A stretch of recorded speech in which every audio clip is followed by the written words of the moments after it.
आज हमारे पास question number 7 है। क्वेश्चन नंबर 7 आप देखें यहाँ पे क्या कह रहा है। Institute of class 8 of school donated 2,401 rupees in all for the Prime Minister Nation Relief Fund.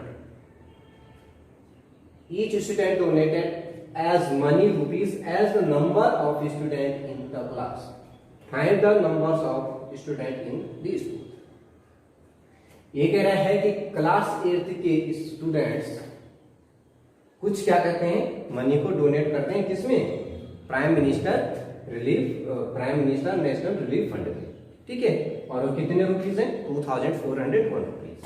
ठीक है, इतना इंफॉर्मेशन इसने दे दिया कि इतने रुपीज क्या कर रहे हैं, डोनेट कर रहे हैं। ठीक है, उसके बाद कहा उसने each student donated as the money rupees as the number of student. प्रत्येक बच्चा जो करेगा वो कितना रुपये डोनेट करेगा, जितने उस क्लास में क्या है, स्टूडेंट है।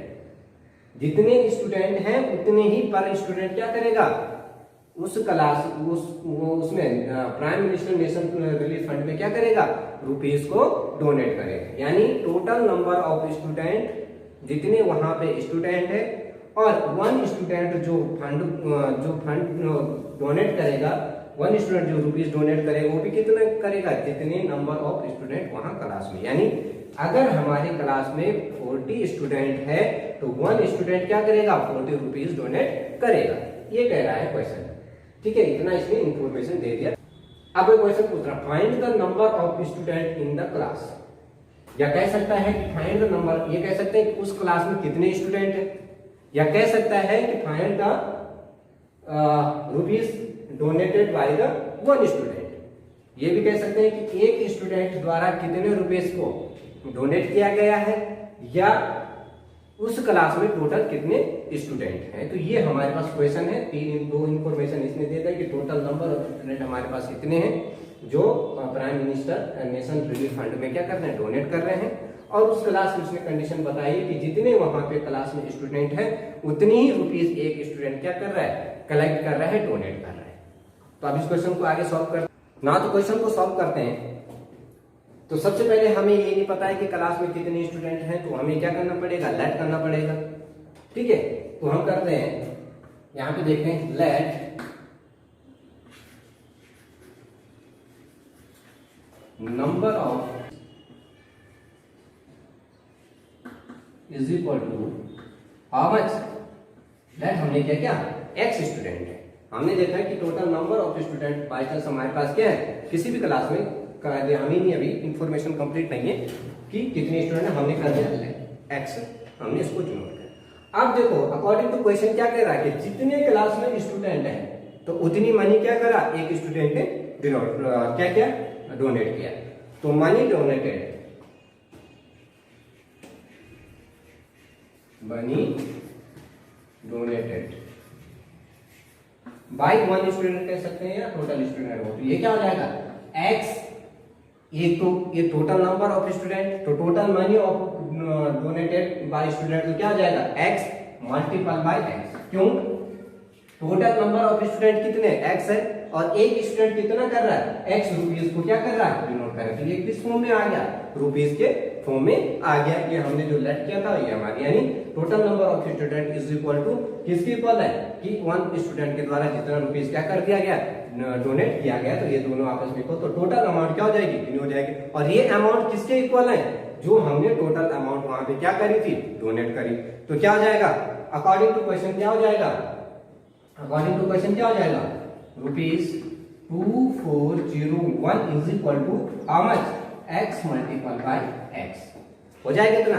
ये जो अमाउंट आएगी, इस अमाउंट टोटल अमाउंट क्या आ रही है, एक्स मल्टीपल बाय एक्स।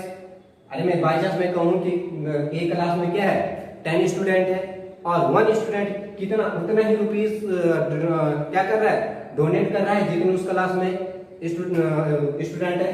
तो 10 हमारे पास क्या थे, स्टूडेंट है, और एक स्टूडेंट कितना रुपीस डोनेट कर रहा है, जितने क्लास में स्टूडेंट है। तो क्या हो जाएगा, 10 मल्टीपल बाय 10 कितना हो जाएगा, 100 रुपीज। तो यही जो अमाउंट आई, ये क्या आ गई आपकी, ये अमाउंट आ गई ना। और यही अमाउंट इसने क्या की, यहाँ पे डोनेट, टोटल अमाउंट कितनी, इतनी डोनेट की। तो यहाँ से अब हम क्या निकाल देते हैं, x की वैल्यू निकाल लेते हैं। तो क्या हो जाएगा x मल्टीपल बाय x। आपको मैं क्लास 7 में बता चुका हूं कि जब भी हमारे पास इस तरह से होता है तो एक्सपोनेंट को फॉलो करेगा x मल्टीपल बाय x, यानी पावर्स क्या हो जाएंगे आपस सेम, क्या है आपका बेस सेम है तो पावर्स क्या हो जाएंगे ऐड हो जाएंगे। तो ये क्या हो जाएगा x स्क्वायर, और मैं इसको क्या करता हूं इंटरचेंज कर देता हूं, x square is equal to 2401 इतने रुपीज है। अब x स्क्वायर का सिंबल हम हटा देते हैं तो x इज इक्वल टू क्या आ जाएगा हमारे पास अंडर रूट 2401। तो इसको प्राइम फैक्टराइजेशन करो, प्राइम फैक्टर करो इसके।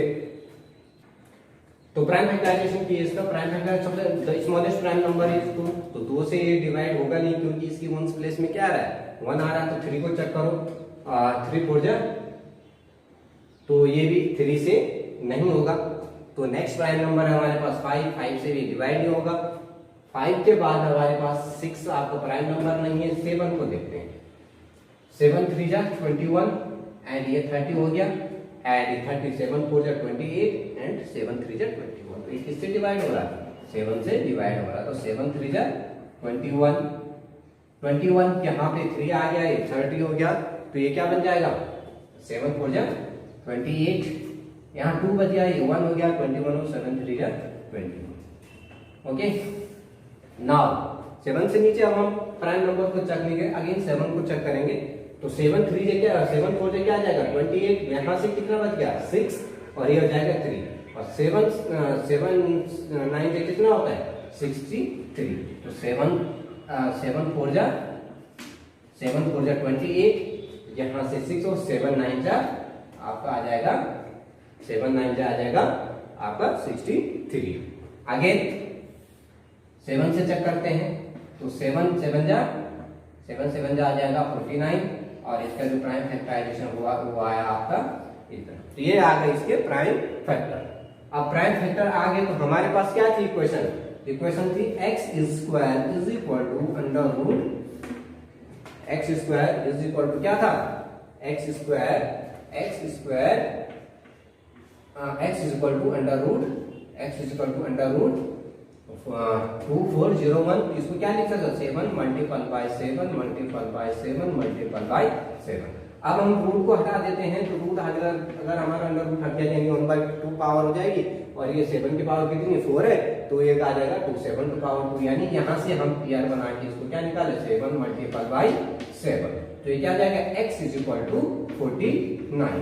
तो 1 student, total number of student, इसने क्या पूछा था हमारे पास क्वेश्चन में टोटल नंबर ऑफ स्टूडेंट उस क्लास में, तो टोटल नंबर ऑफ स्टूडेंट क्या जाएगा 49 आ जाएगा। या पूछा होता है कि 1 स्टूडेंट ने कितने रुपीस कलेक्ट किए, तो 1 स्टूडेंट ने कितने किया 49 रुपीस यहाँ पे क्या किया कलेक्ट किया। तो यहाँ पे अभी क्वेश्चन अकॉर्डिंग टू क्वेश्चन आपको ये पूछा है how many student in class, तो ये आ जाएगा आपका 49 स्टूडेंट्स। क्वेश्चन नंबर 10 है हमारे पास, find the smallest square number that is divisible by each of the numbers 8, 15 and 20। ये कह रहा है कि find the smallest square number, कौन सा स्मॉलेस्ट स्क्वायर नंबर, एक ऐसा स्क्वायर नंबर फाइंड आउट करिए that is divisible by each of the numbers 8, 15 and 20। वो नंबर जो आपका स्क्वायर नंबर आएगा, स्मॉलेस्ट स्क्वायर नंबर जो आएगा वो किस से डिविजिबल होना चाहिए, 8 से भी डिविजिबल होना चाहिए, 15 से डिविजिबल होना चाहिए, 20 से डिविजिबल। यानी जब हम वो नंबर फाइंड आउट करेंगे और 8 से डिवाइड देंगे तो रिमाइंडर 0 आना चाहिए, 15 से डिवाइड देंगे तो रिमाइंडर 0 आना चाहिए, और 20 से डिवाइड देंगे तो रिमाइंडर कितना आना चाहिए 0 आना चाहिए। यानी वो क्या होना चाहिए डिविजिबल होना चाहिए। किन नंबरों से, इन नंबरों से। कौन सा नंबर जो हमें फाइंड आउट करना, और फाइंड आउट क्या करना स्मॉलेस्ट स्क्वायर नंबर, यानी स्मॉलेस्ट स्क्वायर नंबर हमें फाइंड आउट करना है। और अगर हम उसमें क्या दें 8 और 15 और 20 की डिवाइड दें इंडिविजुअली, तो वो क्या होना चाहिए परफेक्ट, वो क्या होना चाहिए डिविजिबल होना चाहिए। यानी उसमें क्या नहीं मिलना चाहिए रिमाइंडर 0 मिलना, तो रिमाइंडर नहीं मिलना चाहिए, वो केवल रिमाइंडर कितना होना चाहिए 0 होना चाहिए। इस तरह के क्वेश्चंस को करने के लिए सबसे पहले हम क्या करते हैं, तो वो एक सिंपल सी बात है कि ऐसा नंबर कौन होगा, ऐसा नंबर एक ऐसा नंबर होगा जो इनका क्या होगा एक कॉमन नंबर होगा, जो इनका क्या होगा एलसीएम होगा, वही तो होगा 8, 15 और 20 कौन सा नंबर होगा जो क्या है इसके एलसीएम होगा और वो कंप्लीटली तभी उसको डिवाइड, एलसीएम यानी एलसीएम तो होगा होगा, साथ में क्या होगा वो, उसमें क्या हो जाएंगे कि उस नंबर को अनपेयर्ड नंबर आएगा, और अनपेयर्ड नंबर को हमें क्या करना, अनपेयर्ड नंबर आएगा, अनपेयर्ड नंबर इसमें क्या बोला, स्क्वायर नंबर चाहिए हमें, ठीक है। एक एलसीएम नंबर तो ठीक है, लेकिन उसमें क्या चाहिए, स्क्वायर नंबर चाहिए, और स्क्वायर नंबर चाहिए तो हमें जो अनपेयर्ड होगा उसको क्या करना है, पेयर्ड करना पड़ेगा। तो हम 8, 15 एंड 20 के क्या करते हैं एलसीएम फाइंड आउट करते हैं। तो एलसीएम फाइंड आउट करेंगे तो 8, 15 एंड 20 इस तरह से, या आप इस तरह से बना सकते हैं, इस तरह से भी बना सकते हैं इसको। तो देखिए सबसे पहले 2, ये भी 2 से है तो 2 से डिवाइड करते हैं 2, या डायरेक्ट आप डायरेक्ट भी लिख सकते हैं इसको, ऐसे कोई वो नहीं कि आपने इसी तरह से बनाना, तो आप कॉमा दे सकते हैं यहाँ पे। तो ये जाएगा 15 एंड 20, ये 3 नंबर है जिसका हमें क्या निकालना है, एलसीएम फाइंड आउट करना है। तो ये क्या जाएगा 2, 4, 15 आपका एज इट एज आ जाएगा, एंड ये आ जाएगा आपका 10। अगेन किससे होगा 2, क्योंकि हम स्मॉलेस्ट प्राइम नंबर से ही आगे बढ़ेंगे। तो क्या जाएगा 2, फिर आ जाएगा आपका 15 एंड ये जाएगा आपका 5। अब देखिए यहाँ पे 2 आया तो 2 हमने यहाँ पे डाल दिया 1, 15 एंड 5। अब देखो स्मॉलेस्ट, इसके बाद नेक्स्ट नंबर क्या है, नेक्स्ट नंबर है 3 से चेक करें तो 3 5 जा, ये 1 एज इट एज 3 5 जा 15 और 5 का आपका एग्जैक्ट ये 5 आ जाएगा। देन ये क्या आ जाएगा 1, 5 1 जा 5 एंड 5 1 जा 5। तो ये किसके, ये क्या है, किसके फैक्टर्स आ गए। तो अब ये फैक्टर आगे हैं, फैक्टर आ गया, अब हमें वो नंबर क्या चाहिए, इसके फैक्टर क्या क्या आए, इसके फैक्टर आए 2 multiple bye 2 multiple bye 2 multiple bye 3 multiple bye 5, ठीक है। एक इस नंबर के फैक्टर आए तो ये क्या नहीं होगा, इससे इंडिविजुअली क्या नहीं होगा, ये तो डिवाइड तो हो जाएगा जब इसका एलसीएम आएगा, लेकिन वो डिवाइड हो जाएगा बट वो एक स्क्वायर नंबर नहीं होगा। और स्क्वायर नंबर कब होगा, जब ये क्या बनाएंगे, पेयर बनाएंगे। और इसने कौन सा नंबर पूछा हमें, square number, smallest square number बनाए। एक तो आपका एलसीएम के एलसीएम के अकॉर्डिंग ऐसा क्वेश्चन बनेगा, तो वहां पे क्या होगा, find the smallest number that is divisible by each of the following 8, 15 and 20। तब तो आपका क्वेश्चन आंसर ये होगा जब आपके पास ये स्क्वायर नंबर की बात नहीं करी हो। लेकिन जब यहाँ पे स्क्वायर नंबर की बात करी हो तो हमें यहाँ पे क्या मिलना चाहिए, स्क्वायर नंबर मिलना चाहिए। और इसके पेयर करने से हमें पता चल रहा है कि जिस नंबर का स्क्वायर रूट नहीं है तो वो क्या नहीं होगा, एक स्क्वायर नंबर नहीं होगा। तो यहाँ स्क्वायर रूट बन रहा है, नहीं बन रहा, तो हमें इसको स्क्वायर नंबर बनाने के लिए क्या करना पड़ेगा, या तो इसको डिवाइड करना पड़ेगा इन नंबर्स को, या तो फिर हमें क्या करना पड़ेगा, मल्टीप्लाई करना पड़ेगा। अब डिवाइड करते हैं तो ये इन नंबर से क्या नहीं होगा, डिवाइड नहीं होगा, जो कि इसमें यहाँ पे कंडीशन रखी हुई है। तो हमें क्या करना पड़ेगा, इन नंबर से जो पेयर नहीं बना रहे हैं उन नंबर से क्या करनी पड़ेगी, इसके साथ मल्टीप्लिकेशन करनी पड़ेगी। तो अब देखिए वो नंबर क्या हो जाएंगे, तो सबसे पहले इसका एलसीएम फाइंड आउट करें। 2 2 जा 4, 3 3 जा 5, 5 3 जा 15, 15 2 जा 30, 30 2 जा 60 और 62 जा 120। तो ये हमारा सबसे पहले ये कौन सा नंबर आ गया, 120 आ गया। अब 120 के साथ किसकी मल्टीप्लिकेशन करनी है, जो पीआर नहीं बना रहे, पीआर कौन नहीं बना रहा है इसमें, एक पीआर, इसमें तो एक पीआर बना दिया, 2 पीआर नहीं बना रहा, 3 पीआर नहीं बना रहा, 5 पीआर नहीं बना रहा। तो हम इसका क्या करेंगे, तो ये किसकी मल्टीप्लाई करेंगे, 5 3 जा 15 और 15 2 जा 30। तो हमें किसकी मल्टीप्लिकेशन करनी पड़ेगी, 30 की मल्टीप्लिकेशन करनी पड़ेगी 120 के साथ, तब हमें क्या मिलेगा, एक परफेक्ट स्क्वायर नंबर मिलेगा। और वो परफेक्ट स्क्वायर नंबर क्या होगा, जो 8, 15 एंड 20 से क्या हो जाएगा, डिवाइड हो जाएगा। तो आप देखिए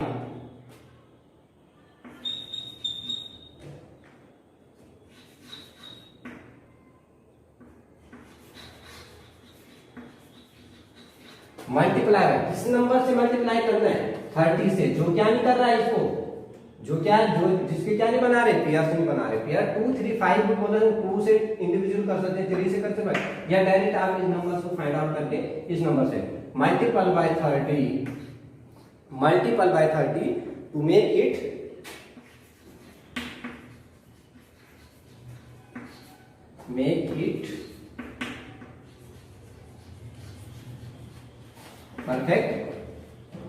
परफेक्ट स्क्वायर नंबर।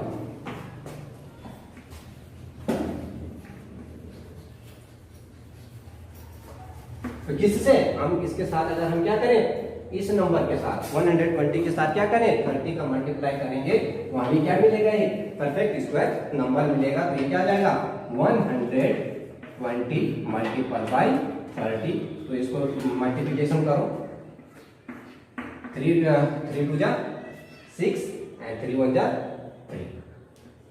तो देखिए ये कितना आ जाएगा 3600 आपका आंसर आ जाएगा, जो क्या है एक स्क्वायर नंबर है और स्क्वायर नंबर है जिसमें किसकी डिवाइड जाती है 8, 59, 20। तो इसको आप चेक कर सकते हैं, एक बार 8 की डिवाइड करो तो रिमाइंडर 0 आएगा, 15 की डिवाइड होगे तो रिमाइंडर 0 आएगा एंड 20 की डिवाइड होगे तो रिमाइंडर क्या आ जाएगा 0 आ जाएगा।